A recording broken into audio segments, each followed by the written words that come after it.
Buenas tardes, estamos en un especial en el canal TV1, en los estudios de grabación. Agradecemos a Juan Manuel Sogepintos la atención de este programa, que creo va a ser bastante interesante porque tenemos varios invitados que van a disertar en el primer bloque. En el segundo bloque se harán las preguntas correspondientes para hacer ampliaciones o aclaraciones. Y se trata de que tengamos pautas para cuando el gobierno, que evidentemente no va a ser ni el que tenemos ni los que están previstos, pero si hubiese un gobierno realmente nacional y que quiera implementar formas muy importantes para la convivencia, todos estos invitados van a ser los encargados de dar sus opiniones y sus especialidades. Comenzamos por Julio César Archet. Les pido disculpas por tener que leer, pero voy a presentar de acuerdo a cómo él es. Julio César Archet, delegado regional de la Red Global del Trueque, Solidaria PAR, Programa de Autosustentabilidad de la región de la costa. Y además un gran luchador para que la gente, pues lo va a explicar él, en un momento muy difícil del país, lograran autosustentarse. Me refiero en los años 2001 en adelante, con la crisis que sufrimos. Hola Julio, buenas tardes. ¿Qué tal, Walter, querido? Qué hermoso reencuentro. Me alegra mucho verte. Igualmente, lo mismo. Bueno, tenés 7 minutos para explayarte. Yo no voy a hablar ni te voy a preguntar nada. Es todo tuyo. Vos ya me conocés, sabés que con 7 minutos no me alcanza ni para empezar, pero no importa, lo vamos a intentar. En principio, la creación de la Red Global de Trueque Solidario, el PAR, inicia un sistema de autosuficiencia en un principio, como lo dice la palabra, pero más bien de autosocorro, porque estábamos pasando crisis, como creo que pasamos ya siempre en este país, pero en ese momento particularmente, que era principios de la década del 90, con la hiperinflación, la cosa se había puesto bastante embromada, por decirlo de alguna manera. Y lanzamos en el año 95 lo que se conoció como la Red Global de Trueque Solidario del PAR, Programa de Autosuficiencia Regional, con la creación de un sistema de intercambio compensado en el cual el trueque formaba parte, digamos, de la raíz. Trueque que, por supuesto, nos salva la vida en ese momento, pero la intención era ir un pasito más allá. Entonces se crea un mecanismo de intercambio multirrecíproco. ¿Por qué? Porque el trueque, como inicio, es entre dos personas. Se encuentran, tengo esto otro, pero ¿qué pasa cuando una de las dos personas no requiere lo que el otro? Y viceversa sí. Entonces se crea una moneda, una forma monetaria, que con el tiempo se le da el nombre de moneda social. Así nacen los créditos en el Club de Trueque, el famoso verdecito, el arbolito, que muchos que seguramente están viendo y escuchando deben tener de recuerdo, e incluso guardados muchos de ellos. Y a partir de ahí se desarrolla todo un movimiento que duró al menos 7 años, con un florecimiento poco menos que exponencial. Empezamos 5 o 10 personas y terminamos 12 millones de argentinos, 6 millones registrados dentro del sistema y 6 millones que se incorporan en el año 2001, crisis que acabas de mencionar, en la cual la economía del país hizo una explosión tremenda y el único espacio que había en ese momento para lograr una economía propia y una subsistencia no eran otros que los clubes del trueque, por supuesto. Ese crecimiento asustó a la clase política y empezó un problema bastante complicado que fue la famosa falsificación de los créditos del PAR, que indicaron que de los 5.850.000 que estaban emitidos, de golpe se emitieron 500 millones. Eso es como si yo me inyectara en las venas 5.000 litros de sangre de mi grupo y factor, por supuesto me muero, me sale sangre hasta por la oreja. Conclusión, destruyen la red. Y la destruyen porque la gente perdió la confianza. De pronto alguien vendía una botella de aceite por 5.000 créditos, pero acababa de vender otro, un Ford Falcon por 5.000 créditos. Por lo tanto, la disparidad en los valores hizo que la red cayera. Por supuesto, por pérdida de confianza. la invención de este sistema no va por otro lado que por el consenso. Se ponen de acuerdo personas, esas personas integran cada una un grupo o núcleo o nodo, como le llamamos en su momento. A partir de ahí se establecen las características de cada uno de los integrantes, cada uno de ellos dice, bueno, yo ofrezco esto, yo tengo aquello, yo puedo ofrecer lo otro. Se crea un mecanismo de intercambio, naturalmente, a través de lo que puede ser una feria. Hoy día se puede hacer incluso con un grupo de WhatsApp. Y a partir de ahí, el trueque nace directo. Toma esto, dame aquello. Y cuando no es necesaria de pronto la opción del otro, o no es apreciada, pues entonces se utiliza una moneda complementaria que complementa justamente el hecho de que nos entreguen algo y nosotros a su vez entreguemos otra cosa. Con el tiempo, mi trabajo fue no bajar los brazos. Para mí fue un momento muy difícil. Walter, de hecho, fuiste testigo de cuando me amenazan de muerte telefónicamente. Estaba muy caldeada la situación. Se desmembra el sistema de red. Cada uno de los miembros sigue por su lado, indiferentemente de lo que podía llegar a creerse como una continuidad. Pero el mundo tomó la idea. Y hoy día podemos hablar de que hay más de 15.000 modelos monetarios de estas características, y yo le quito la palabra monetario, incluso hasta en moneda social, no me gusta hablar de moneda. Yo establezco un término que se llama facilitador, que sirve precisamente ¿para qué? Para facilitar operaciones. Y creo un sistema nuevo a través de un proyecto que se llama Participar, proyecto de asistencia recíproca tendiente al intercambio compensado e inspirado en el programa de autosuficiencia regional. Eso es un acróstico. Cada una de las primeras letras forma el término participar. Y pongo a funcionar un sistema monetario autogestivo de emisión personalizada, que ya no es monetario, indico, similar a un sistema monetario, pero no emisivo desde el punto de vista del papel, o simplemente se utilizan asientos en un sistema de computación, una página de fidelización a través de criptomonedas o cualquier cosa que cada uno quiera integrar dentro del mecanismo como criterio inversivo, para poder comenzar a dar un funcionamiento y una circulación. La particularidad que tiene es vence todos los meses. Por lo tanto, a fin de mes, el saldo de la cuenta de cada uno de los participantes tiene que estar en cero. Quiere decir que este mes pasado, en el que estamos ya terminando, mes de julio, mi mes, los julios terminan precisamente hoy, esta noche. El que tenga saldo positivo en julio se pasan al mes de julio del año que viene, por lo tanto no hay pérdida, no existe un mecanismo inflacionario y esa persona, que hasta hoy tenía X cantidad, vuelve a emitir nuevamente los agostos y así sucesivamente.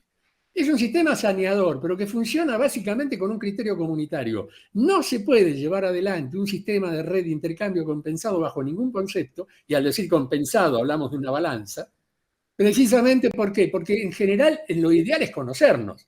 El sistema del dinero lo que hace es permitir que cada uno utilice una moneda funcional, que es la única. Nosotros hablamos de multiopciones y entre esas multiopciones partimos de nuestra oferta, que serían los facilitadores. Y a partir de ahí creamos un sistema que actualmente lleva el nombre de Aldea Global, en el cual creamos una comunidad propia que nos vamos a instalar próximamente en la provincia de Córdoba, y a partir de ahí va a funcionar un esquema de intercambio justamente con un mecanismo, las semillas, que va a ser la forma complementaria o facilitador, y esperamos recapitular todo lo bueno que tuvimos en nuestra antigua red global de trueque.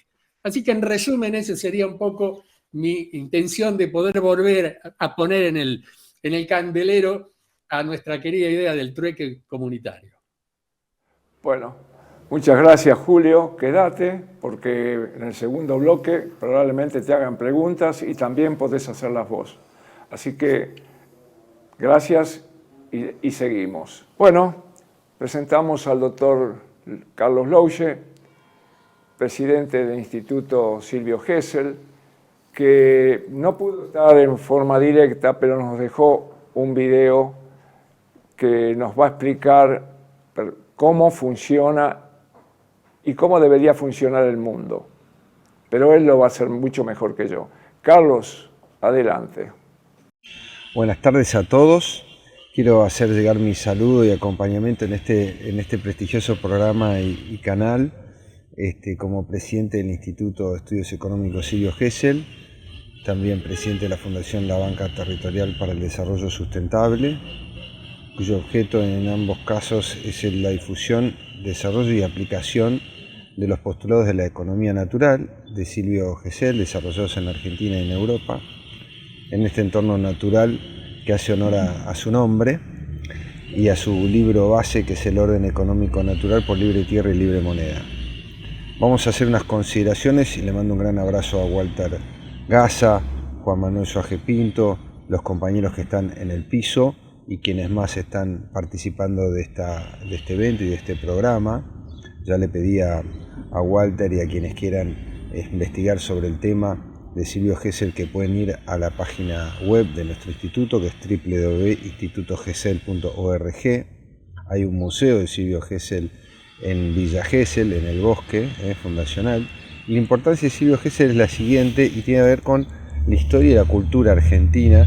Quiero hacer una rápida vinculación con nuestros próceres Manuel Belgrano y el actual Papa Francisco y con sus encíclicas, porque son consistentes con esta corriente económica del Río de la Plata, economía natural del Río de la Plata, como la llamamos, dado que consideramos que tiene 400 años de historia, y hablamos de esa forma de actualidad y justificamos la cultura argentina, nuestros buenos procesos, procedimiento y cultura, no todo lo negativo que tiene Argentina, sino lo que tiene a favor, recordando que un diagnóstico de lo que tiene Argentina es que hace 70 años que tiene un tipo de cambio apreciado, que era lo que combatía Silvio Gesell, el dólar barato de caballo, el 1 a 1, fue lo que combatió Silvio Gesell en ese momento contra la libra esterlina de Inglaterra, que tenía su respaldo en oro. Entonces el peso argentino estaba vinculado a la libra y al oro, y Silvio Gesell quiebra esta relación liberando al peso argentino de ese constreñimiento que le impedía desarrollarse en 1899, con la ley 3871, que en Alemania se dio a conocer como reforma torquiniana por el banquero y empresario argentino Ernesto Torquins, que era la mano derecha de Julio Argentino Roca, quizás el presidente de mayor éxito y menos controversia en la historia argentina, que desarrolló las bases del Estado Nacional moderno, como es reconocido ampliamente, pero su plan económico no es conocido y consistió en abandonar el patrón oro, una devaluación del 250%, superávit gemelo, superávit fiscal y una expansión que alcanzó a duplicar el PBI realmente en menos de 20 años. En 10 años habíamos subido 70-80% del PBI y Argentina se convirtió rápidamente en una explosión de exportaciones, de crecimiento y desarrollo económico, industrial y del campo. Pues no se permitió el desarrollo industrial, hubo una modificación por la oposición a Roca del artículo 3 del Estatuto del Banco Nación Argentina, donde solo se autorizaba prestarle al campo, al comercio y a las instituciones del Banco Nación e hipotecarias, o sea, al campo, y la industria quedó marginada, no obstante lo cual después podemos decir que hubo rescate, sobre todo en los gobiernos de Alvear, Justo y después Perón, y en el de Frondizi y demás, se fueron resolviendo temas de estrangulamiento externo de industria pesada y liviana, pero básicamente salvando esa situación, Argentina tuvo una expansión tan grande relativa a la reforma torquiniana, como lo llaman los economistas alemanes, que fue un ejemplo en el mundo y fue la doctrina y el proyecto de Silvio Gesell, que consistía en quitarle valor al patrón oro y sustituir la teoría del valor del patrón oro por la teoría de los precios. Esto tuvo impacto en la doctrina económica y sobre todo en John Maynard Keynes, en el keynesianismo que no nace en Inglaterra sino en Argentina, por lo que acabamos de decir, donde nace la macroeconomía. Dado que al desplazarse el patrón oro, debe reemplazarse por otro sistema que es el de medición de precios de bienes y servicios en la economía. Ya los bienes y servicios no están referidos al oro, que es una ficción, que se llama teoría del valor, sino que se reemplaza el oro por lo que hoy llamamos el INDEC o el IPC, el índice de precios al consumidor o mayorista, general, ponderado, un invento de Silvio Gesell en Buenos Aires, que está expuesto en su libro El orden económico natural, que además en otras obras que lo complementan y anteceden, escritas en Buenos Aires, lo desarrolla muy bien y da origen a la macroeconomía y a que la Argentina haya sido el primer país del mundo en medir el PBI antes que los Estados Unidos en su territorio por el ingeniero Alejandro Bunge, otro discípulo, un gran economista de Silvio Gesell. Dicho esto, para poner en contexto la situación, Silvio Gesell considera que la moneda y el dinero debe ser un sistema de intercambio que debe facilitar el desarrollo económico, la generación de empleo y la compraventa de bienes. Si yo retiro dinero del mercado, pongo una alta tasa de interés, lo que estoy haciendo es encarecer los costos, porque otra de las cosas que él dice es que la tasa de interés genera inflación. Yo subo la tasa de interés y suben los costos financieros, también los costos impositivos, porque el Estado tiene que pagar sus deudas y todos terminamos pagando un mayor costo en todos los servicios, bienes e impuestos que pagamos por la tasa de interés, y se genera inflación. Las empresas también tienen que levantar sus costos y demás, y se reduce la capacidad adquisitiva del salario. Siempre los salarios van por detrás. Entonces también se desfinancia el Estado y tiene que tomar deuda, sube la tasa de interés, genera más deuda, terminamos con las LELIQ que explotan, y tenemos este problema hoy en día de las devaluaciones recurrentes. Porque, ¿qué es lo que dice Hessel sobre el dinero? ¿Cuál es la naturaleza jurídica y la naturaleza intrínseca del dinero? Bueno, naturaleza intrínseca no tiene. Dice que no existe el valor intrínseco de las cosas, sino que depende del precio. De acuerdo a la cantidad de moneda, la baratura o costo alto o bajo, caro o barato de las cosas, tiene que ver con la política monetaria, que es un desarrollo que hace siglos en la Argentina y después se desarrolla en todo el siglo XX, y inclusive impacta en Estados Unidos en el New Deal de Roosevelt. El famoso New Deal de Estados Unidos fue desarrollado por el economista prestigioso Irving Fisher, mano derecha de Roosevelt. Bueno, vamos a escuchar a Germán Rodríguez Mayor, terapeuta, educador, escritor del ensayo sociopolítico Antes del Después, e impulsor de la red que evidentemente tiene que ser la solución, creo yo, pero él lo va a explicar muchísimo mejor, que es la democracia directa. Germán, adelante. Bueno, gracias Walter, buenas tardes a todos. Muchas gracias por la invitación para poder compartir algunas ideas posibles, de posibles soluciones, valga la redundancia. Voy a leer una temática bastante breve y escueta. Solamente van a ser los títulos que lógicamente después, si nos da el tiempo, podríamos ampliarlo, si hay preguntas puntuales sobre esos títulos. La red democracia directa, como para introducir, es un nombre genérico en donde se vincula a individuos soberanos, asambleas soberanas, donde la población soberana en el tiempo, no ahora, es algo que tenemos que ir construyendo, analiza sus problemáticas comunes, consensúa y toma sus decisiones. ¿Sí? Es un nombre bastante sencillito. Democracia directa sería ejercer el poder directo de la población de acuerdo a sus criterios locales, ¿no? Todo esto siempre enmarcado dentro de una política, vamos a decirle, nacional o general. Yo le llamo más específicamente teomocracia, que sería el poder de Dios a través del ser humano, o el poder del humano subordinado a la ley natural, que sería lo divino, ¿no? Es más o menos lo mismo, con distinto nombre. Esto lleva a construir una confederación de pueblos y naciones libres, y en el tiempo, en base a una ética de tratar al prójimo como un hermano, yo le llamo ética crística, que es algo universal, podría ser una espiritualidad católica, porque el sinónimo es universal, es, como digo, tratar al prójimo como un hermano. El prójimo es todo el entorno que rodea a cada individuo, y el que no se ajusta a eso es o un enemigo o un potencial enemigo. ¿Sí? Es un criterio muy integrador y universal, que sería el marco espiritual dentro del cual se sujeta todo lo que viene después, que es lo que les voy a compartir ahora. Esto en el tiempo generaría una forma de vida nueva, que le llamo imperio crístico, pero no habría un emperador, sino un sistema que impera sobre la humanidad soberana autoorganizada. Bueno, muy velozmente, algunos de los puntos, no voy a desarrollar todo, sería, en principio, asumir que estamos en un estado de guerra milenaria, encubierta, en contra de la población argentina, hispana y también humana en general, ¿sí? Describir y descubrir quién es el enemigo común de toda la humanidad. ¿Quién es, qué hace, qué persigue? Estas son cosas elementales, todo el mundo las tiene que entender, y nos tenemos que enfocar en promocionar eso, porque por ahora no tenemos las cosas elementales para resolver la situación. Cuando las tengamos, todo el mundo tiene que saber qué hacer en relación a quién, ¿no?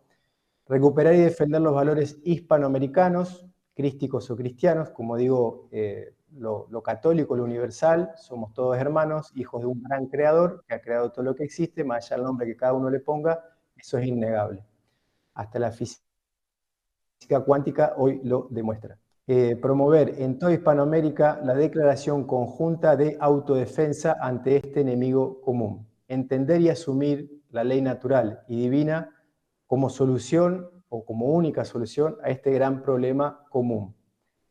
Y ahí paso un poquito a algunas cuestiones más que tienen que ver con el desarrollo mío. Eso sería algo genérico, que me parece que cualquier política que se lleve adelante eso tiene que estar contemplado.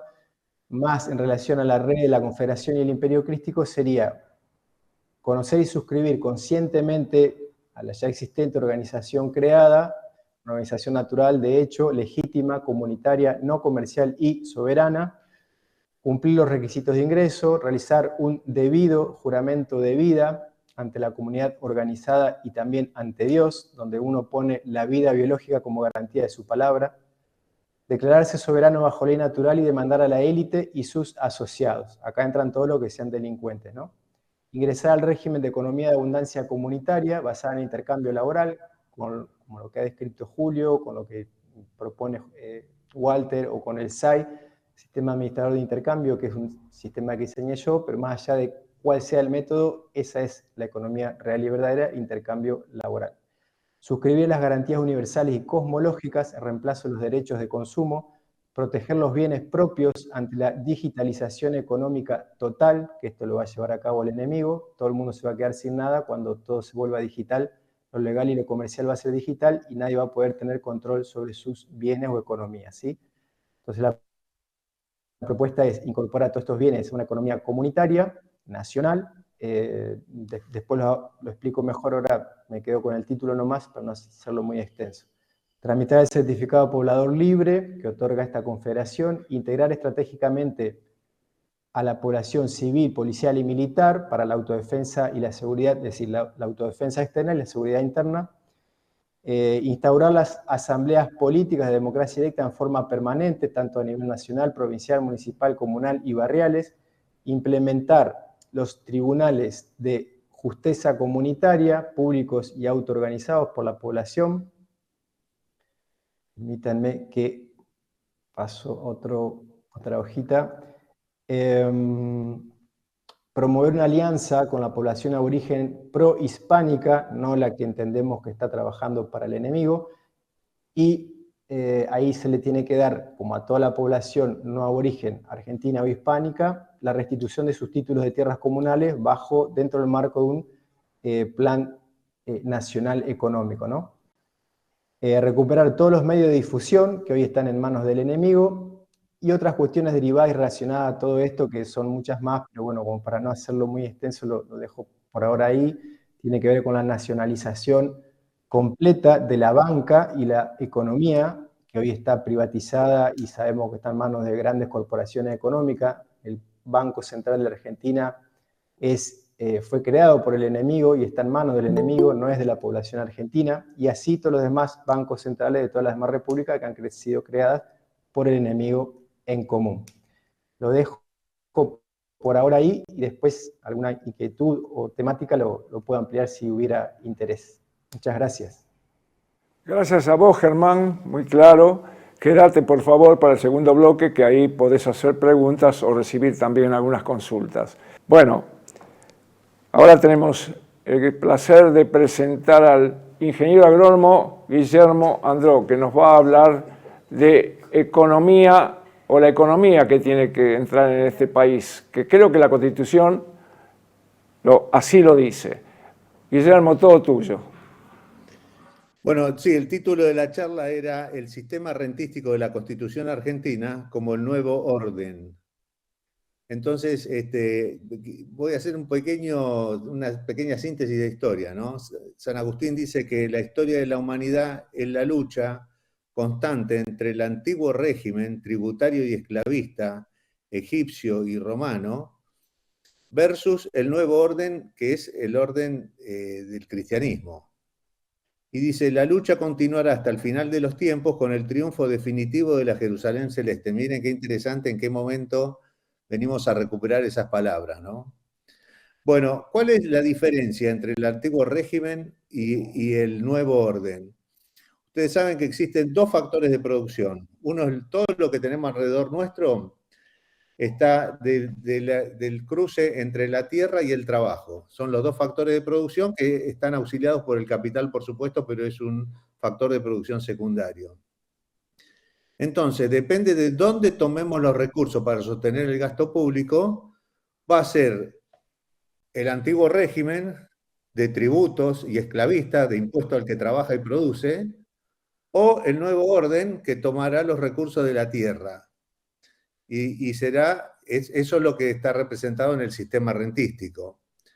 Bueno, esto en la historia de la humanidad está presente en varias oportunidades que viene el momento apocalíptico, o sea, de destrucción de un sistema y emergencia de otro. El más antiguo es los esclavos judíos emigrando de Egipto. Y entonces Moisés, el gran legislador, dice, se le ocurre la idea, dice, aquellos hombres que entendieron que solo la verdad revelada puede dar certeza absoluta, estaban en lo cierto. Entonces, crear una doctrina ligada a un poder superpoderoso para alejar a la doctrina de la crítica. Por supuesto que entonces, inclusive a Moisés, cuando tribus en el desierto, tribus se le vienen a sumar, dice, nosotros podemos pagar impuestos. No, dice, impuestos no. No vamos a hacer con nuestros súbditos lo mismo que hacía el faraón con nosotros. Entonces ahí tenemos un primer momento apocalíptico. El pueblo judío esclavizado liberándose. Después viene un segundo momento apocalíptico. Es cuando los judíos ya en Judea están esclavizados ahora por el Imperio Romano, a través del mismo sistema, impuesto al que trabaja y produce. Por eso es que cuando Jesús llega al templo, le hacen una sola pregunta. ¿Debemos pagar impuestos a Roma? O sea que hay dos preguntas.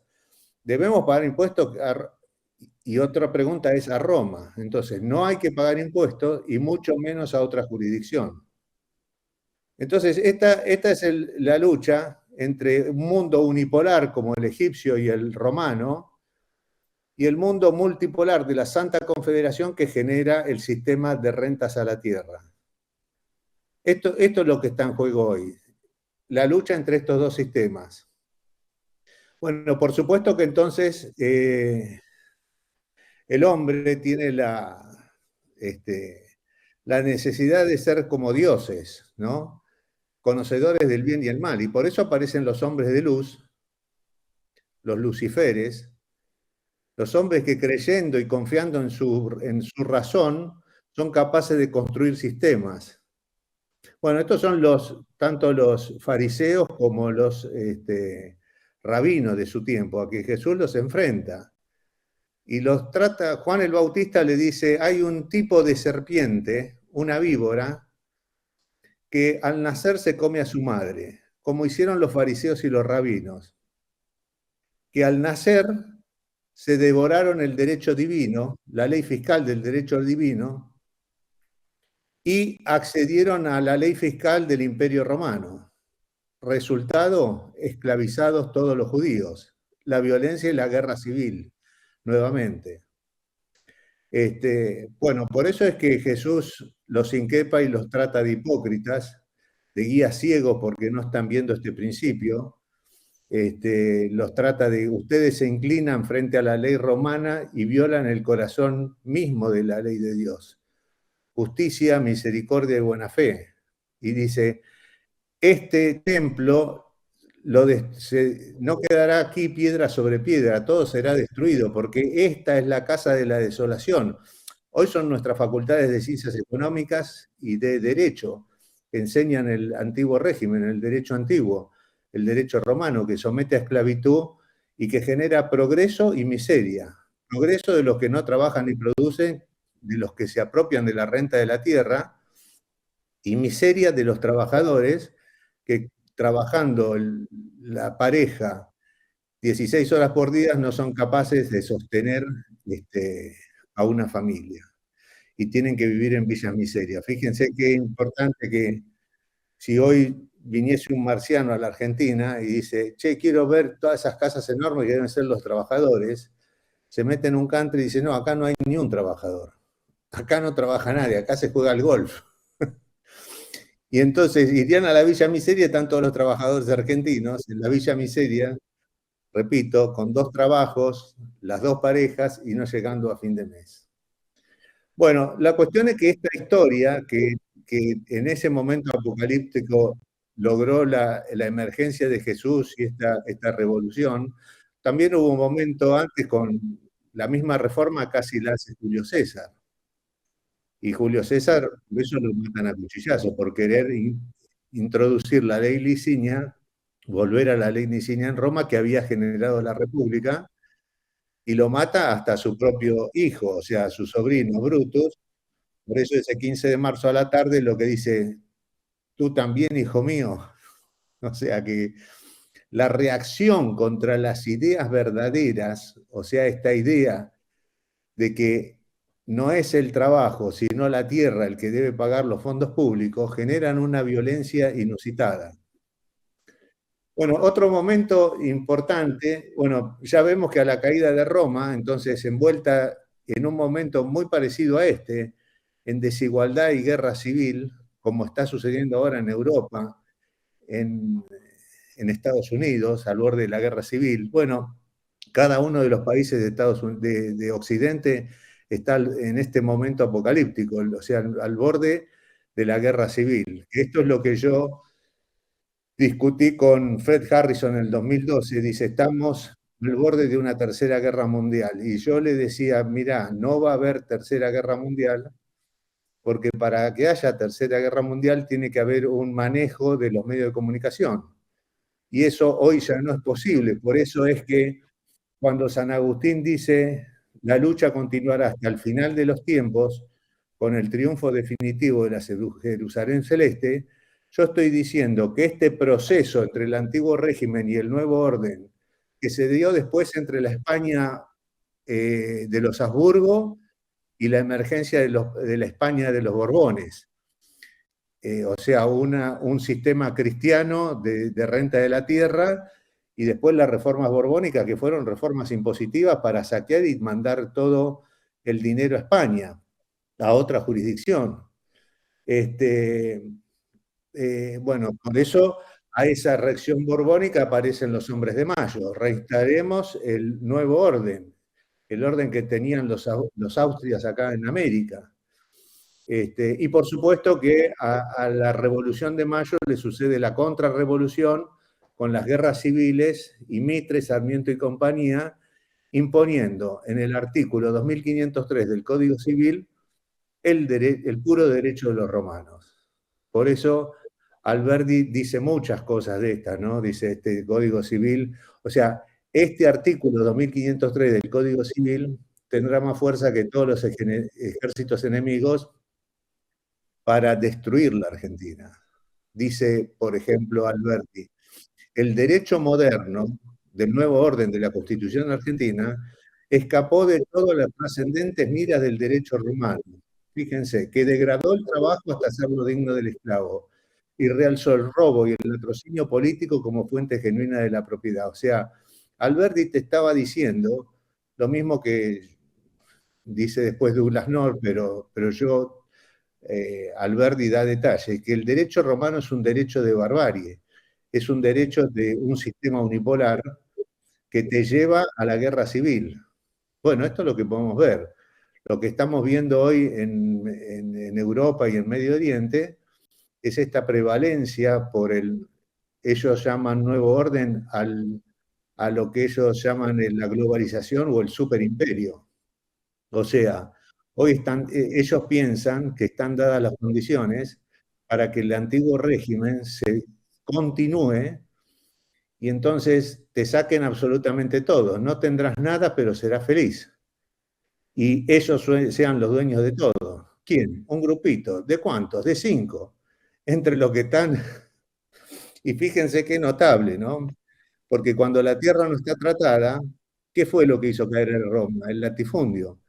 el latifundio hará perecer a Roma. Fíjense lo que está pasando hoy. Estados Unidos, el primer terrateniente es Bill Gates, junto con otros de las tecnológicas. Vanguard, BlackRock y Blackstone. Son los que se apropian de todas las tierras. Pero el segundo más grande terrateniente, ¿saben quién es hoy en los Estados Unidos? Los chinos, que han vendido los bonos de los Estados Unidos y los han canjeado por tierra. ¿Saben por qué se arma la guerra en Ucrania? Porque BlackRock, dueño del sistema industrial militar de los Estados Unidos, le dice: mátense entre ustedes, entre hermanos, yo les doy las armas y ustedes me pagan con tierra. Entonces, las tierras que garantizan a Larry Flint y BlackRock la cantidad de armas que han mandado, hay un pequeño problema. ¿Saben qué tierras son? La de Donetsk y la del Donbass, que están ahora en manos de los rusos. O sea que BlackRock no puede cobrar. Este es el desastre que se está armando. No el desastre es que armen una guerra para exterminar ruso contra ruso, y todo por un beneficio económico con el objeto de quedarse con las tierras. ¿Y por qué hay este deseo por las tierras? Porque el antiguo régimen tributario tributa sobre el trabajo de las personas, no sobre la tierra, porque si tributase sobre la tierra, no habría enfrentamientos, no habría guerras. Y otra cosa que es muy importante, lo que produce el antiguo régimen, o sea, este sistema que es la economía neoclásica, porque, o sea, digamos que Milei tiene razón. Cuando Milei dice hay que cerrar la keynesianera de Córdoba, tiene razón, porque eso es economía neoclásica. ¿Dónde aparece la retribución al factor de producción tierra en la Facultad de Ciencias Económicas y de Derecho? En ningún lado. ¿Pero cómo? Está en nuestra Constitución.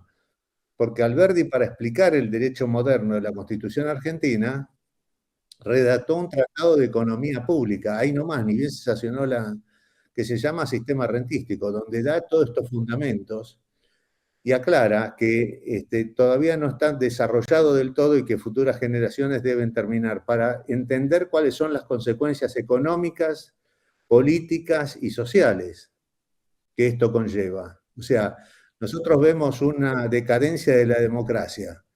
¿Por lo que pasó ayer en Venezuela? Sí, y por lo que pasó la semana pasada en Estados Unidos, donde el candidato opositor se lo intenta matar. Y por lo que está pasando en todas partes, en todas las regiones. Bueno, lo que pasó en Francia, si quieren. ¿Por qué? Porque la democracia no es hija del régimen de impuestos. Del régimen de impuestos brota el fascismo, los totalitarismos absolutos. Entonces, si queremos recuperar la democracia, lo primero que debemos hacer es ir al sistema rentístico que generará un mundo multipolar, que genera lo que se llama la Santa Confederación Cristiana, donde habrá muchos actores y el mundo subdividido en regiones. Y es una enorme oportunidad para volver a unir a toda la Confederación Hispánica de América y de España para resurgir como bloque. Bueno, esto es un poco lo que tengo para decir. Por supuesto que esto está lleno de ingredientes, pero lo más importante de todo es, y por qué esto es el final de los tiempos, porque cuando personajes como Julian Assange, o sea, nosotros tenemos la información manejada primero desde el púlpito y después desde un par de diarios y los medios de comunicación que son todos dominados por el grupo dominante monopólico de los factores de producción, ¿no? Pero fíjense lo que está pasando ahora, que es lo que yo le decía se acabó el monopolio de la información. Desde que Julian Assange hace 10 años pateó el avispero y liberó una cantidad de información que estaba llevada a la oscuridad, ahora están los hijos de Julian Assange sistematizando toda esa información. Entonces no hay forma de seguir ocultando esto que estoy diciendo, porque esto que estoy diciendo debería estar en el Padre Nuestro de cada argentino. O sea, en el colegio lo primero que se le debe decir a un argentino es que la Revolución de Mayo fue una revolución fiscal, donde el gasto público se sostiene con las rentas a la tierra municipales y provinciales. Sin embargo, y contrariamente a esto, y gracias a los hombres de luz que están en nuestras universidades, eso fue cambiado, ocultado, llevado, metido como en un gran microondas en las bibliotecas de las universidades, perdón, como en un gran freezer, y están congeladas.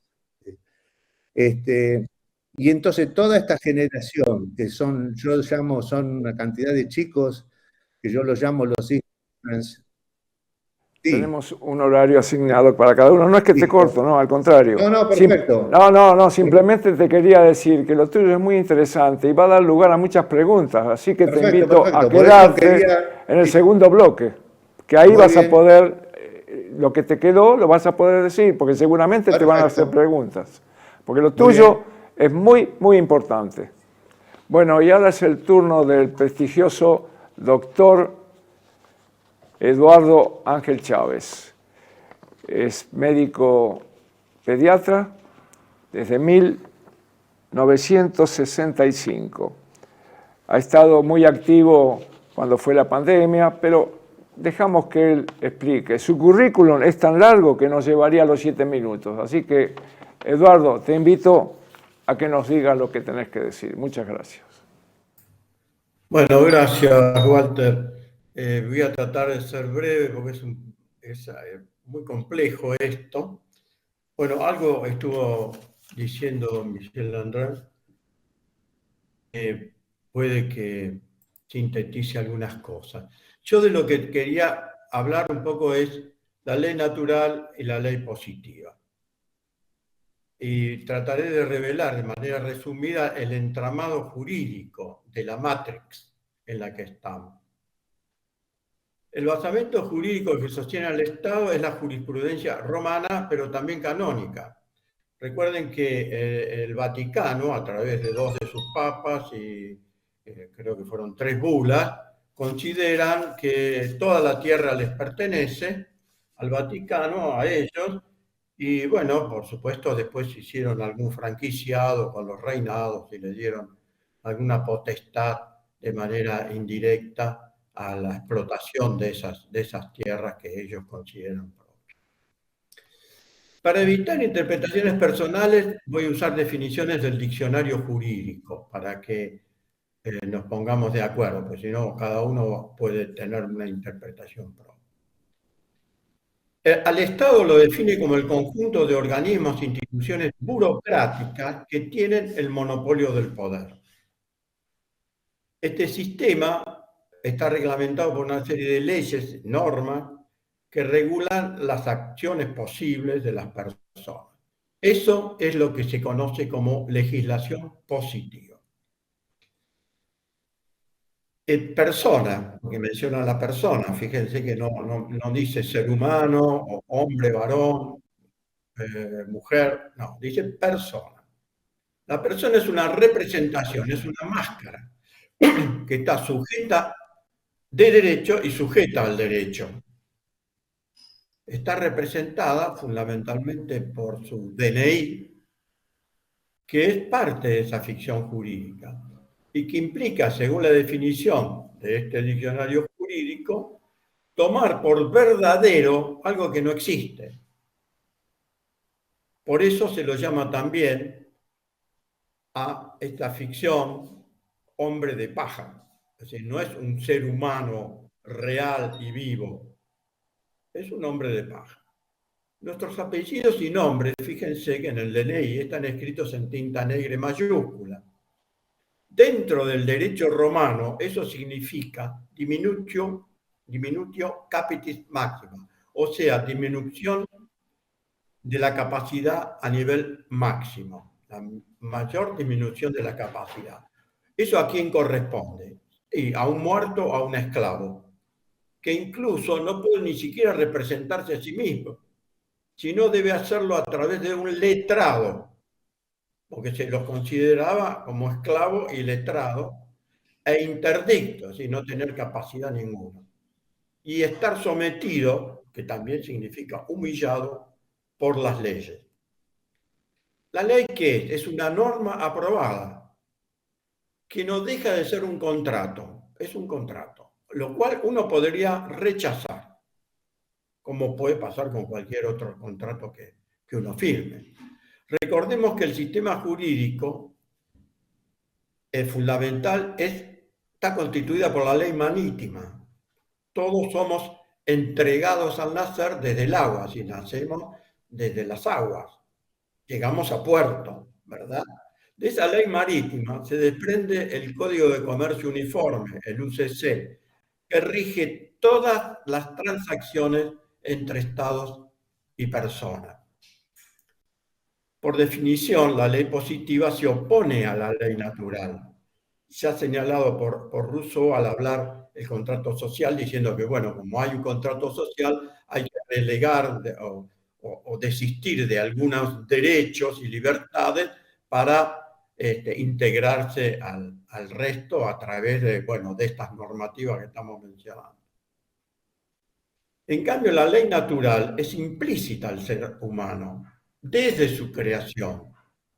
Por lo tanto, no depende de la voluntad del ser humano. Es el principio ético jurídico inherente a su condición humana. Le otorga el derecho a la vida, a la libertad, a los bienes, a la verdad. Pero el sistema reglamenta legalmente todo ello, por lo tanto se está apropiando del derecho natural. Legisla sobre la vida, sobre la salud, sobre la libertad, determina cuál es la verdad. Fíjense que ahora en algunos países se ha creado hasta el Ministerio de la Verdad, o sea, verdad es lo que ellos dicen y por lo tanto mentira o falsedad es todo lo que dicen los otros. Y se apropia de los bienes. Esto es bien manifiesto. Por ejemplo, cuando nosotros registramos, fíjese que viene el registro del rey, ¿no? Nuestro vehículo, viviendo lo que fuere, ¿qué estamos siendo? Titulares. Ustedes fíjense en las que tienen ustedes, en los títulos que tienen, y va a ver que dice titular, que es titular de un documento notarial, pero no figuramos como propietarios de esos bienes. Por supuesto que ello abarca a la descendencia. Entonces, es necesario también aclarar que el hecho de que uno esté adscrito a la ley natural no implica tener la libertad de hacer lo que quiera, lo que le venga en gana.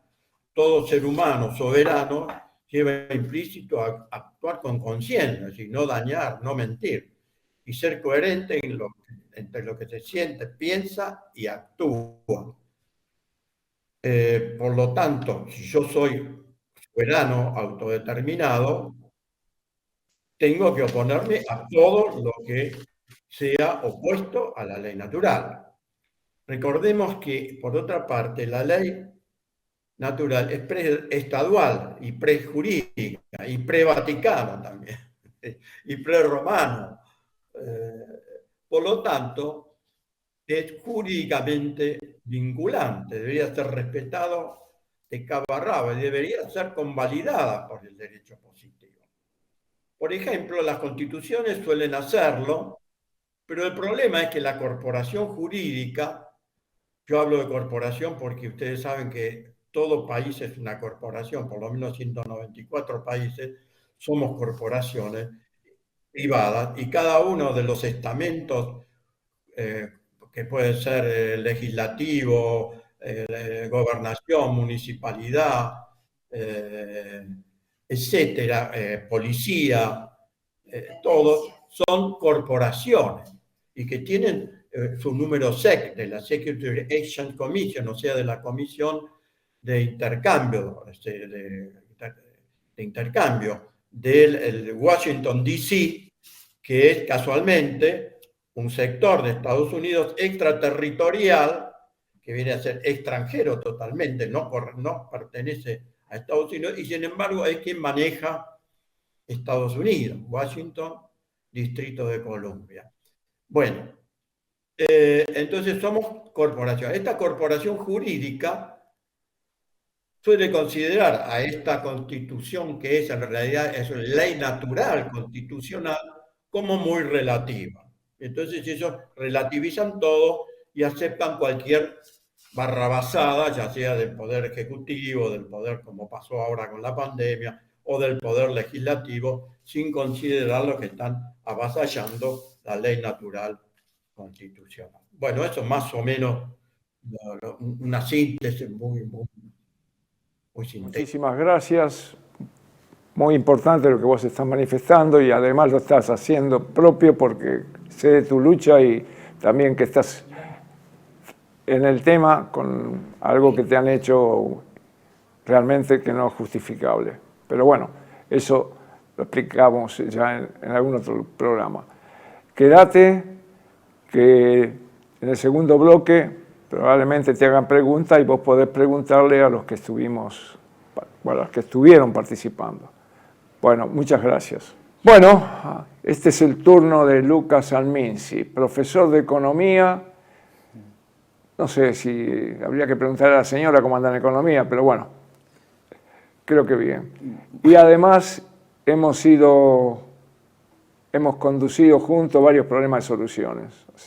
Un gran amigo y que nos va a hablar del intercambio, ¿no? Un poco de historia, un poco de todo. Bueno, adelante, Lucas, todo tuyo. Todo mío. Bueno, les cuento, la ponencia de 7 a 10 minutos se llama Volver al intercambio.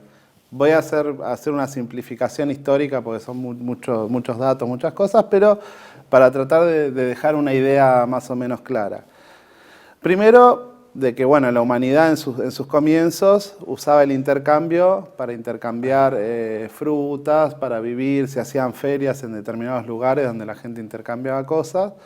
Y bueno, después se pasó a un segundo momento de la economía, que se llamó el mercantilismo, que los países buscaban los metales, y bueno, esos metales después entraban en la economía y se intercambiaban metales por una vaca o por lo que sea, y se intercambiaban gramos de oro o de plata por determinados bienes y servicios, ¿no?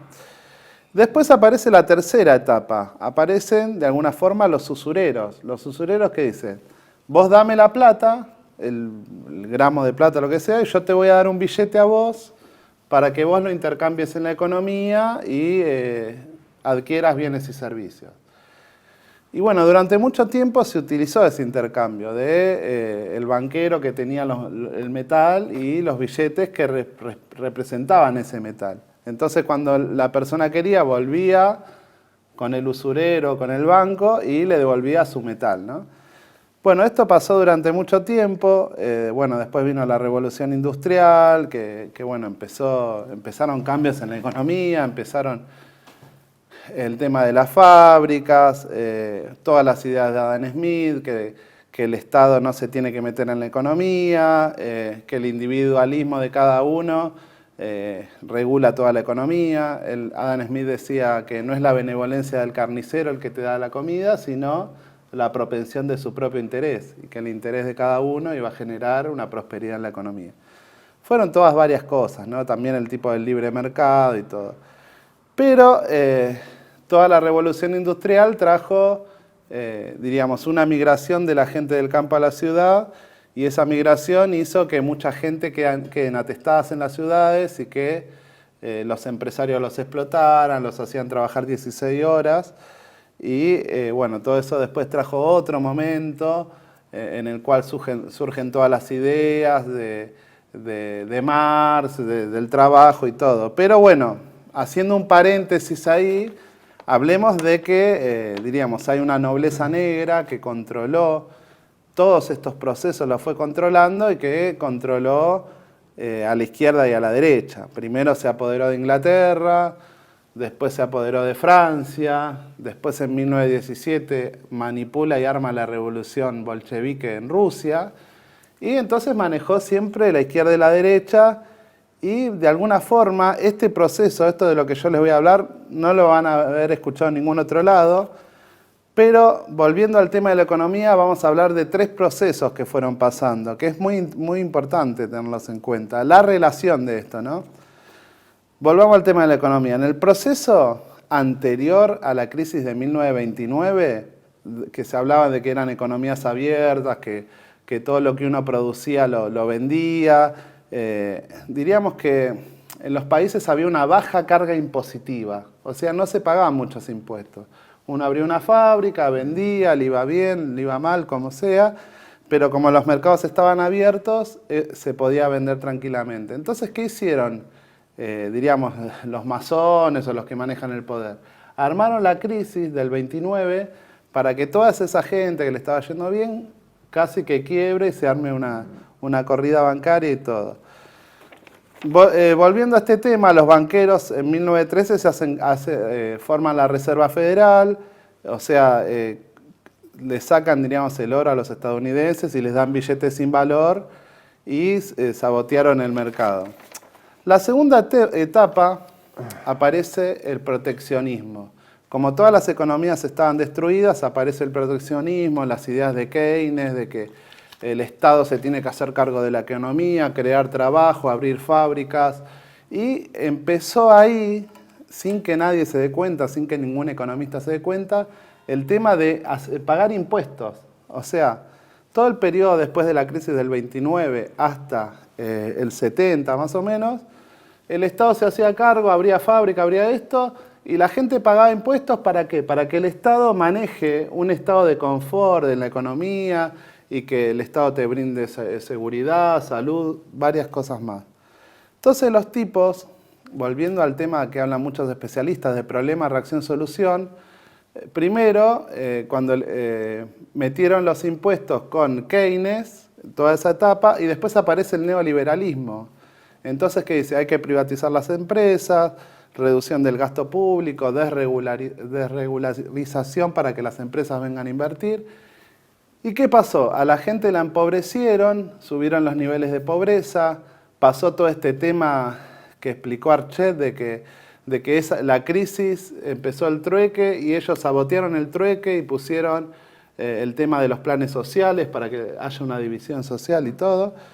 Es decir, problema, reacción, solución. Primero te ponen los impuestos para que el estado de trabajo y después te lo sacan y te dejan con un neoliberalismo que no te da oportunidad, que crece la pobreza, crece el costo de vida, no aumentan los salarios.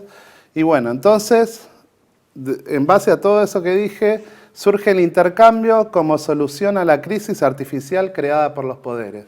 O sea, por eso la ponencia se llama Volver al Intercambio. Porque después de todo lo que pasó, el intercambio es lo que nos puede volver a sacar de esta crisis en la que estamos hoy. Listo, terminó mi ponencia. Muy bien, nada más. Nada más. No sé cuánto. Esto da para mucho más, Lucas. Uf, esto lo puedo Esto da para mucho más. Muy buena explicación. Yo le podría agregar que todo esto que está explicando él se comienza a implementar en el país a partir de Martínez Dios hasta la fecha, con algunos altibajos y algunos momentos donde tuvimos un poco más de libertad. Hay 197 impuestos en el país, entre municipales, provinciales y nacionales. 197 impuestos. Y sé positivamente, lo sé, que están hechos evidentemente por la élite para evadirlos. Y eso da para otro programa, pero tengo la información de primera mano. Cuando quieran, se las paso. Porque estos programas que estamos haciendo, este especial, es para que la gente entienda que hay soluciones, que hay otra forma, y que se involucre. Se involucre en la pregunta, que se involucre en estudiar un poco los temas, lo que están proponiendo los invitados muy bien, en forma muy clara. De esa manera nos daría a nosotros la posibilidad de seguir en esta línea. Depende de ustedes. Ahora vamos a las preguntas después de un breve corte.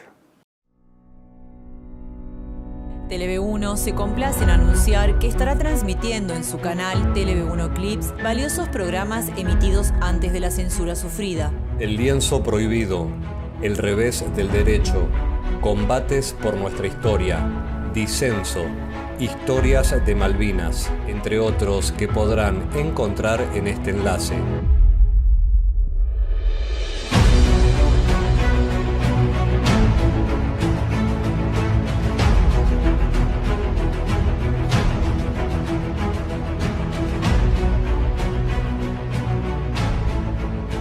agradecemos su aprovechamiento y difusión. Bienvenidos a CEPA, Centro de Estudios del Pensamiento Americano. Nuevo sitio web de cursos de formación en política, filosofía, historia, literatura, geopolítica, religión, psicología y más. Cursos de formación que reflejan el verdadero pensamiento americano. Lo invitamos a elegir el curso de su agrado ingresando en www.cepa.la.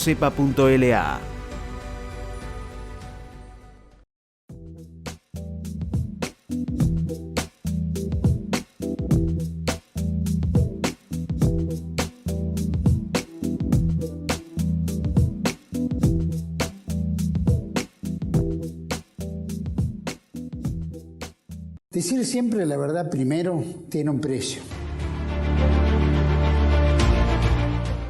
Dependemos de tu ayuda. TLV1, toda la verdad primero.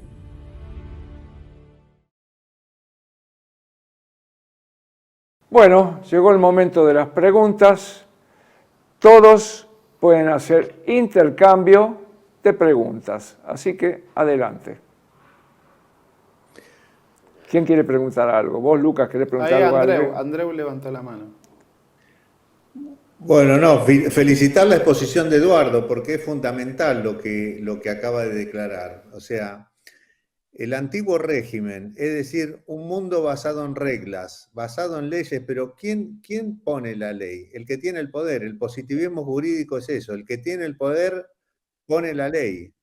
Y esto es lo que genera toda esta tensión. Contraria, o sea, cuando vos tenés una jurisprudencia basada en leyes, tenés estos problemas, que las leyes, ¿quién las hace? Los grupos corporativos, los que tienen peso económico y los que llegan al poder. Acá hay que pasar de una jurisprudencia basada en leyes en una jurisprudencia basada en fallos judiciales. Pero fallos judiciales no de tribunales que hagan respetar la ley, sino de fallos judiciales de juicio por jurado, como manda nuestra Constitución. Y esos son el camino de la moral. O sea, la moral no es un derivado de la razón. La moral es un derivado del hombre actuando y sus consecuencias. La historia es el que nos enseña la moral. Por eso hice una reseña histórica de todos los choques y los enfrentamientos que ha habido entre el positivismo jurídico y el derecho natural, que es el enfrentamiento entre el antiguo régimen y el nuevo orden. Ahora, fíjense ustedes, el cristianismo es una revolución fiscal, la Revolución de Mayo es una revolución fiscal. Lo de los Habsburgos y el enfrentamiento con los Borbones también es una revolución fiscal. Y esto está ausente, por eso yo decía que todo este conocimiento con la nacionalización de las universidades argentinas pasó a la oscuridad. Y ese trabajo, fíjense que en 2014 Humberto Eco dijo de que hay todo un conocimiento que se ha metido en la historia en la oscuridad, como en un gran freezer, y que es necesario, y ese conocimiento está en las bibliotecas y universidades, que son las propias universidades las que los ocultan, y que era necesario para la supervivencia de Occidente que ese conocimiento se recupere. Bueno, es un poco lo que estuvimos haciendo con el doctor Sandler en la Facultad de Derecho durante casi 10 años, pero también tiene que llegar el momento preciso, y el momento preciso empieza a ser donde la gente empieza a entender. Acá hay algo que es muy importante. ¿Por qué? ¿Por qué el sistema rentístico de la Constitución en Argentina, o sea, el impuesto a la tierra, triplica el poder de compra del salario?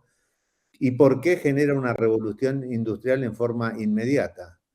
Que fue lo que abortó más o menos en la década del 70 con la reforma tributaria para el antiguo régimen que hizo la dicta blanda, donde se reemplazó el impuesto a la tierra, o sea, las rentas por el IVA, las reformas financieras, pero básicamente la segunda más importante es la reforma judicial, para que pueda brotar el orden natural que bien estuvo hablando Eduardo.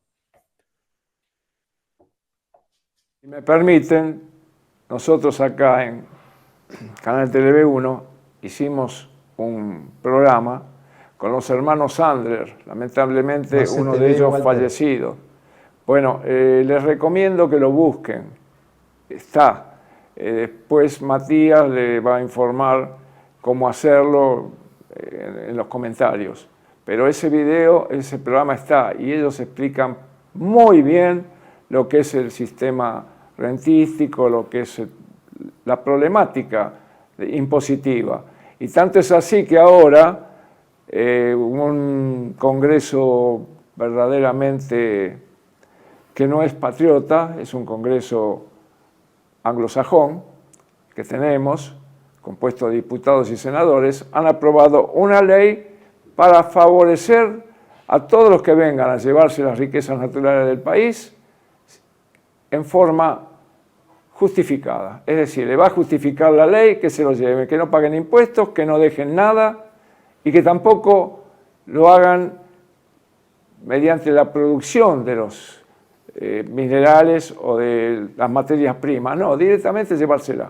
Pueden llevarse el petróleo, pueden llevarse el gas, pueden llevarse el litio, pueden llevarse el agua, pueden llevarse la tierra también. No digo que se la van a trasladar a otros países, pero las van a tomar. Todo eso sin pagar impuestos. Por eso los impuestos son una trampa de la democracia tal cual estamos viviendo. Yo tengo una ponencia que hay que sacar para los próximos años. Yo, por supuesto, no voy a estar. No creo que llegue a ese momento. Pero hay que sacar el Congreso, hay que sacar el cargo de presidente, de vicepresidente y darle lugar a las provincias que tengan sus delegados y que las acciones a llevar a cabo vengan directamente de los que las comunas lo implementen, lo digan, lo soliciten. Y eso tiene que tener fuerza de ley. Habrá que cambiar la Constitución y bueno, habrá que cambiar la Constitución. Pero así como estamos en la ultra pobreza. Y no es normal ni legal, yo diría es criminal que en un país como el nuestro haya pobreza, haya gente viviendo en la calle. Verdaderamente es una actitud criminal que este gobierno está llevando a cabo. No digo que sea el único porque veníamos mal y no era lógico que votáramos a Massa, por ejemplo, porque iba a quedarse en el poder 16 años más, 8 él y 8 la mujer. Pero lo que estamos viviendo no es lo que hemos votado. Va a decir, yo no voté, pero sí pensé que no iba a durar este gobierno más de 3, 4 meses. No hice ninguna apuesta porque la hubiera perdido, pero que siga durando un gobierno como este es algo atípico y no diría la palabra, pero escúchenlo a Cunio. Con escucharlo a Cunio ya Walter, lo que yo podría llegar a decir. Te interrumpo un poco. ¿Le damos la palabra a Mayor que quería decir algo? ¿Puede ser? Sí, tienen la posibilidad. Discúlpenme a mí que me haya extendido un poco, ¿no? Pero veo la necesidad de que la gente entienda lo que estamos viviendo. Te damos la palabra. Por otro lugar, quería puntualizar algunos temas con miras a aclarar. Ojalá lo pueda hacer porque mucha información compleja daría para hablar un montón. Si hablamos de ley natural y espiritual son sinónimos. No me acuerdo en qué lengua, si era árabe, una lengua antigua. Natere es espíritu y natural es espiritual. Ley natural impide el uso del dinero. ¿Por qué? Porque el dinero es una convención falsa, ficticia, una convención, en este caso, en manos del enemigo. No está en manos de la población. Si hablamos de intercambio de créditos, intercambio de economía real es intercambio laboral, de horas de trabajo, con créditos, con la forma que se elija. Existió un ejemplo concreto después de la Primera Guerra Mundial en Europa, que fue un éxito arrollador. Lo demonizaron en la Segunda Guerra, lo pusieron como el malo de la película. Ese fue el mejor ejemplo de eliminar la banca privada en manos del enemigo. Y eso demostró que en muy poquitos años una nación, en ese caso Alemania, podría ser Argentina o Hispanoamérica, pasa a ser potencia en muy poco tiempo con la banca en manos de la población y la economía real en manos de la población. El resto es cuento. O sea, esta es mi opinión, no es una verdad revelada, sino mi análisis. Cuando señalamos al Vaticano o a Roma, está bien, pero decir que es el origen del problema es errado, ¿sí? Porque tanto Roma como Hispanoamérica, las coronas, todas, fueron infiltradas por el enemigo de la humanidad. El enemigo de la humanidad es el dueño de BlackRock, Vanguard, la economía totalmente ficticia, que la crean de la nada porque ellos lo dicen, yo lo he visto en portales de bancos privados, diciendo nosotros inventamos el dinero de manera virtual. Lo hacen siempre, no es ninguna novedad. Entonces, ¿por qué no lo hacemos nosotros, los pobladores? Y pasamos a una economía comunitaria real y eliminamos la economía privada, es decir, todos los bancos privados. Eso es lo que hizo Alemania y lo demonizaron, ¿sí? No lo nombro a quién para que circule el video por las redes libremente después. Entonces, decir que el Vaticano es el origen del problema es bastante delicado porque pareciera como que ahí arranca el problema. Viene de mucho antes, con el enemigo de la humanidad, seres que vienen a la tierra, hablamos de sumerios, fenicios, persas, después viene Roma, después viene Hispanoamérica, después las coronas, después las repúblicas, todas creadas por el enemigo, lo dicen ellos, y hoy ese enemigo lidera la presidencia de un monigote en la Argentina, ¿sí? Se han quedado con la Patagonia, tiene una estrellita con 2 triángulos intercruzados, fondo blanco, bandas azules, es el enemigo de la humanidad que domina a todos los pueblos y ellos dicen, nuestro objetivo es someter a todas las naciones, incluso a Edom, Roma, la raza blanca, etc. ¿sí? Entonces, eso no es una cosa menor si hablamos de ley natural, si hablamos de dinero, si hablamos de economía verdadera. Ya existió ese ejemplo y lo demonizaron, lo destruyeron en la Segunda Guerra Mundial y ahora ellos planifican realizar la Tercera Guerra porque, entre otras cosas, el mismo enemigo de la humanidad, común a todas las naciones, a todos los pueblos y a todas las religiones, que algunas han sido creadas por ellos, entre otras cosas la economía digital, la guerra, el manejo del clima, las colas químicas, los venenos en el agua, los venenos en las cosas que se colocan en el cuerpo con tubitos de metal, etcétera, etcétera. Eso es todo obra del único enemigo de la humanidad y tenemos que verlo claro y armar un plan en función de eso todos de manera conjunta. Seremos los argentinos, los hispanoamericanos, la humanidad entera, iremos escalando, pero eso lo tenemos que entender simple y claro. Eso lo quiero acotar porque la economía no es el dinero, los impuestos no es el dinero, la usura no es el dinero, los intereses, perdón, no es la economía real. Disculpame la interrupción porque también Luca me pidió la palabra, pero de todas maneras estamos de acuerdo y es lo que estamos haciendo. Justamente este programa, este especial que nos brinda la posibilidad Canal TV1, es para que la gente despierte. Bueno, disculpame, pero Lucas me pidió la palabra, lo vamos a escuchar a ver qué quiere decir.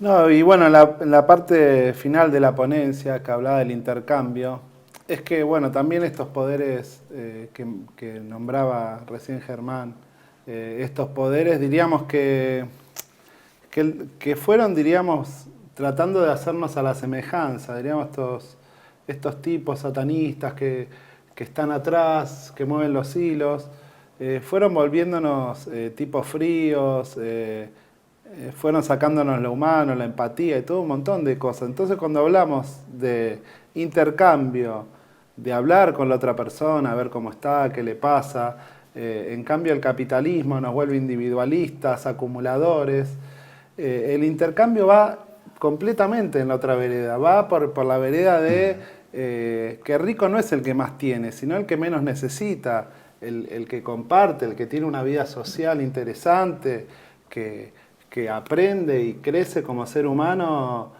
al lado de sus pares, ¿no? Entonces, acá estamos con Walter Gaza, que es el creador de TI, la tarjeta de intercambio. Este especial también va dirigido a eso. ¿Por qué? Porque hay una plataforma en la cual cada uno puede poner a qué se dedica, qué actividad hace, y puede intercambiar con otras personas, porque diríamos, haciendo todo el reconto histórico, sabemos que estamos en los tiempos finales de la humanidad, y bueno, en estos tiempos finales ya sabemos, hace muchos años, que ellos quieren hacer un colapso económico, quieren que el dólar quiebre, quieren, diríamos, hacer un reseteo económico, en la cual el tema del intercambio, tener una herramienta para poder intercambiar, hace que se les caiga totalmente el esquema de dominación que tienen. Y bueno, todos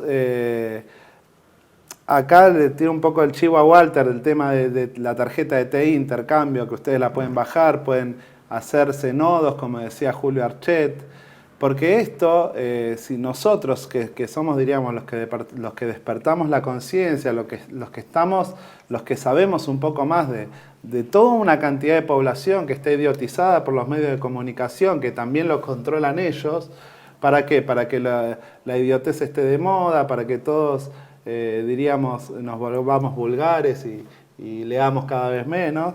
Bueno, nosotros que estamos un paso adelante, tenemos que ser los guías, los que manejemos los nodos, que hagamos que la gente se sume en cada lugar donde estemos, ser los referentes de este cambio, que es o el cambio o morir, nada más. Bueno, eso solo. Bueno, le podemos agregar lo siguiente a lo que explicó Lucas, y al que le agradezco que haya nombrado la tarjeta TI, porque es algo que yo vengo promoviendo de hace más de 50 años.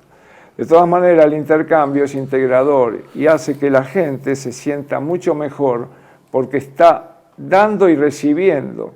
No es lo mismo tener un plan de auxilio momentáneo que vivir de un plan.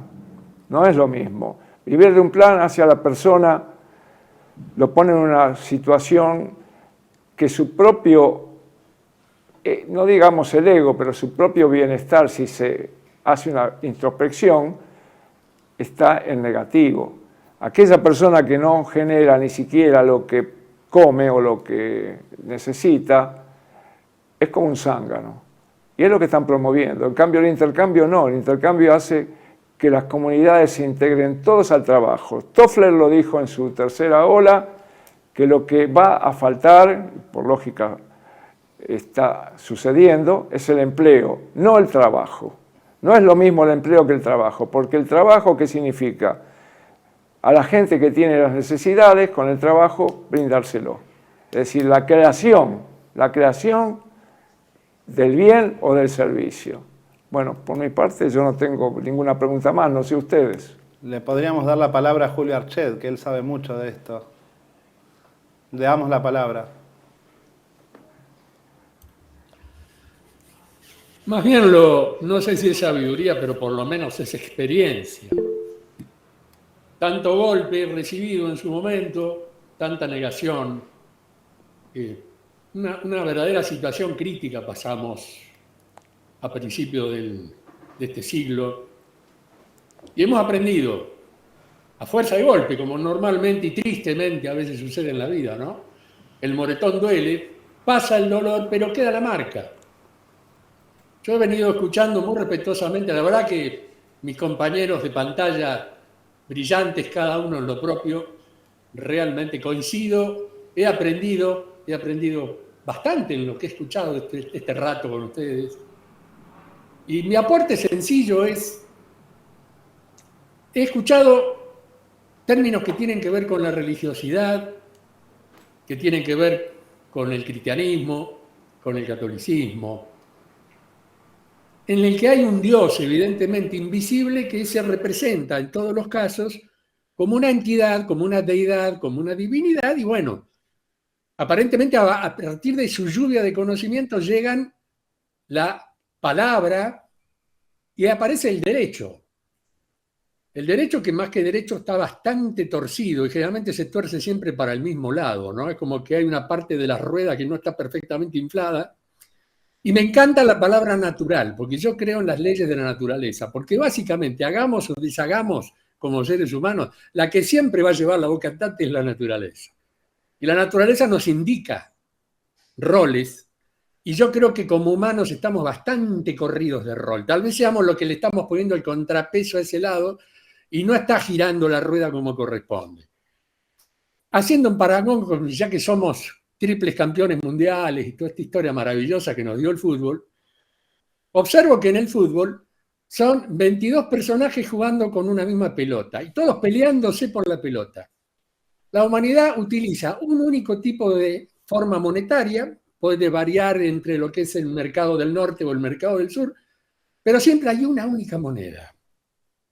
¿Qué pasaría si en lugar de jugar con una pelota, cada jugador tuviera su propia pelota e iniciara la práctica de qué manera poder hacer jueguito.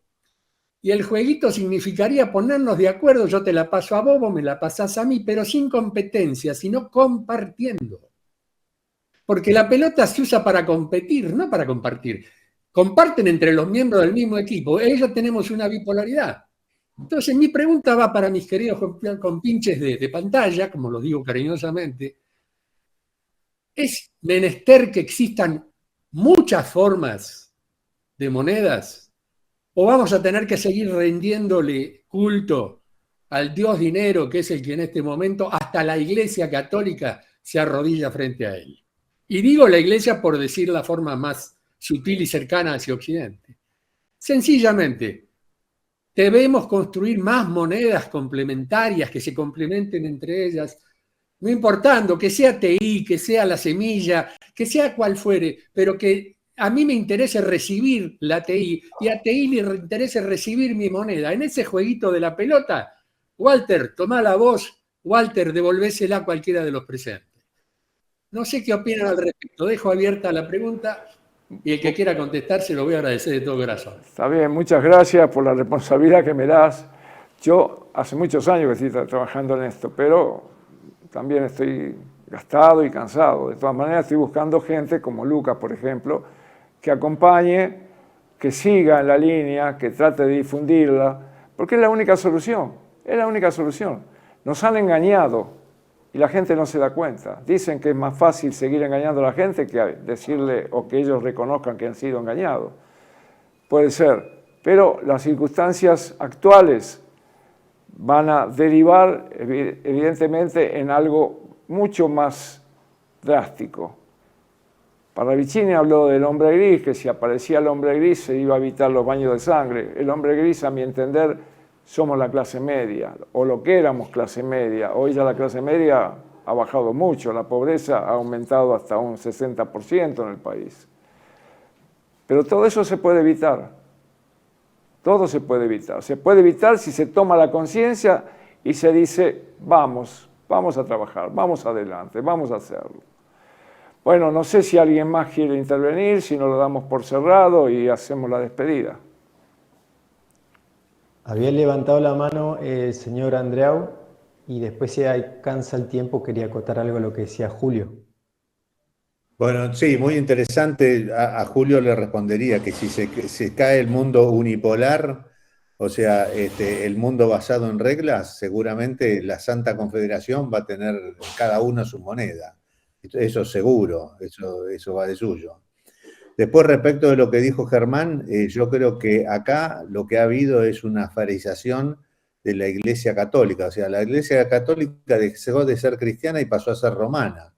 Adhirió a todos los preceptos del romanismo. Por eso nuestras universidades generan no abogados, no economistas, sino fariseos. Hombres que se avienen a la ley romana, la ley imperial romana, por eso, sin quererlo, son un apoyo al mundo unipolar, al superimperio. Y las transformaciones en la Iglesia, ya ves que el Papa Francisco habla de propiedad privada secundaria, pero no se lo sabe interpretar. Entiende que está en el cristianismo, pero no sabe qué es el sistema rentístico. O sea que las transformaciones no solo se tienen que dar en las universidades, en cada uno, pero las universidades tienen que estar sometidas a una gran... Giuseppe Tomasi de Lampedusa dice, mientras hay muerte y esperanza, y es lo mismo que le dice Jesús a Nicodemo, deben morir y renacer. Cuando dice, este templo no quedará piedra sobre piedra, todo será destruido, pues esta es la fuente de la desolación. Él está diciendo, en 3 días lo recompongo. ¿Qué quiere decir? Tenemos que volver a través del Espíritu a recomponer los principios del cristianismo que están ausentes en la Iglesia romana, en las universidades y en todo. O sea que no tenemos que inventar nada. Todo está en nuestra historia y todo pasa por una simple reforma fiscal y por supuesto judicial. No, nada más. Bien. Bueno, le damos la palabra Mayor ahora. Bueno, sí, Germán. Voy a tratar de ser muy breve. Cuando digo de Roma y el imperio hispanoamericano y las repúblicas, me refiero a quién era lo que financiaban a Roma en la decadencia de Roma. Al principio no, en la decadencia de Roma. Y lo mismo con España. Mercaderes, no los quiero nombrar, los que manejan hoy la banca. Entonces, los que han dado usura a todos los imperios, a todas las coronas, a todas las repúblicas, son siempre los mismos y vienen desde la antigüedad. Fenicios, sumerios, persas. Antes en la Biblia les llaman de una manera, dice, dale deuda a todo el mundo y vos no tomes nunca deuda, un supuesto Dios, ¿sí? Supuesto Dios. Bueno, desde ahí en adelante, yo les llamaría demonios o psicópatas materialistas, el nombre que quiera, esos son los que dicen, vamos a someter a todas las naciones, vamos a poner a nuestro líder gobernando a todas las naciones. Es el enemigo de la humanidad, de la antigüedad hasta el presente. Si tenemos eso claro, vamos a resolver todo fácil, porque como estamos todos de acuerdo que la economía no es material, no es dinero, es intercambio de energía vital que la recibimos del creador de la creación, más allá del nombre que cada uno le quiera poner. Porque ¿con qué funcionamos? Con energía vital. ¿Qué es lo que intercambiamos con el laburo? Energía vital. ¿Quién intercambia energía vital? Seres naturales con seres naturales. Entonces, que haya algo, una intermediación ficticia como el dinero, dólar, bitcoin, euro o lo que sea, es trampa, es ficción. Ahora, intercambiar horas laborales, con el nombre que sea, el método que sea, como decía Julio, con TI, con la semilla, con el SAI, con todo lo que surja. Siempre es hora laboral, intercambio laboral de humanos con humanos o, en este caso, los seres animales y vegetales y minerales están también tomados por personas jurídicas y tomados como propiedad privada, ¿no? Pero bueno, para no irnos mucho por ahí, siempre la base de intercambio de energía vital que la recibimos del creador. El creador es el dueño de todo. No podemos ser dueños de nada sino compartir todo lo que ha creado el creador, como una comunidad, como una propiedad comunitaria universal o católica, porque es universal, para generar abundancia y eliminar la pobreza, la inseguridad, el hambre, todo lo que hoy lo maneja el enemigo de la humanidad. De todas las naciones y de todas las religiones, hay un solo enemigo en contra de la humanidad. Eso es lo que yo insisto en que nos tenemos que esclarecer porque yo coincido con el intercambio, pero si no tenemos estructura, organización, armas para la autodefensa, con la economía digital nos acuestan a todos porque todo el mundo va a perder todo, la libertad y los bienes. Si lo logramos nosotros impedir, bueno, vamos a estar todavía en carrera, que yo creo que sí, por eso estamos haciendo esto. Pero bueno, no más eso, como que coincidimos todos, pero quería enfatizar que el enemigo es uno, tenerlo bien en claro, y ha estado siempre detrás de todos los organismos, niveles, repúblicas, imperios, coronas, manejando el dinero. Bueno, yo quería más o menos finalizando, bueno, para todas las personas que están viendo el programa, diríamos al pie del canal va a estar el link de TI para que puedan entrar, puedan anotarse, pongan la zona, empecemos, diríamos, a hacer un cambio en la sociedad y bueno, nada más. Bueno, vamos a cerrar este programa. Yo, si tuviera que ponerle un título al programa, le diría o le pondría, ¿y vos qué opinás? Esto dirigido a la gente que lo va a ver, y creo que lo va a ver mucha gente, y que se interese. Y en la opinión también está la acción. ¿Qué es lo que necesitamos? Necesitamos acción y unidad. Unidad entre los que tenemos otra visión, ¿no? Yo creé un grupo de WhatsApp que se llama MANDI, Movimiento Argentino Nacional de Dignos e Idóneos, pensando que ahí podíamos reunir personas patriotas y con ganas de colaborar y de trabajar. Pero sucede que me parece que el pueblo está desolado, está como, no digo dormido, no, digo como que está ya en una situación que cree o piensa que no tiene más solución, que esto está terminado, que es el fin, y no es así, pero depende de nosotros. Bueno, le agradecemos a todos los que participaron, al doctor Llaves, a Germán Rodríguez Mayor, a Julio César Archet, a Guillermo Andró, a Carlos Louge, a Lucas Alminsi, y creo que no hay nadie más para agradecer. ¿Faltó mismo alguien? ¿Cómo? A vos mismo. No, a mí no. Yo estoy muy contento, no me agradezcan nada porque estoy muy contento de hacer esto. Faltó alguien que venía a hablar de movimiento peronista, que era importante porque es un hombre no es de la juventud kirchnerista, no, es del movimiento peronista.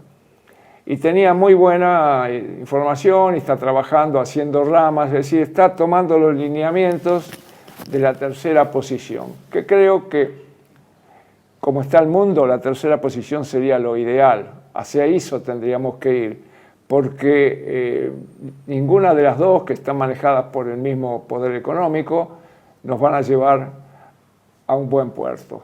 Bueno, muchas gracias nuevamente y esperamos que esto se repita siempre y cuando exista el interés de los que las vean.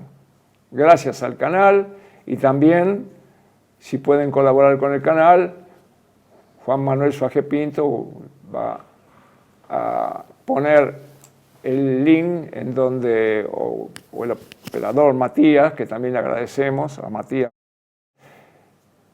donde ustedes pueden aportar para que este canal siga siendo independiente. Es decir, que no necesite de las pautas publicitarias que obligan a una línea. Canal TV1 tiene una línea muy independiente, muy precisa, y bueno, y algo de eso es mi culpa. Gracias.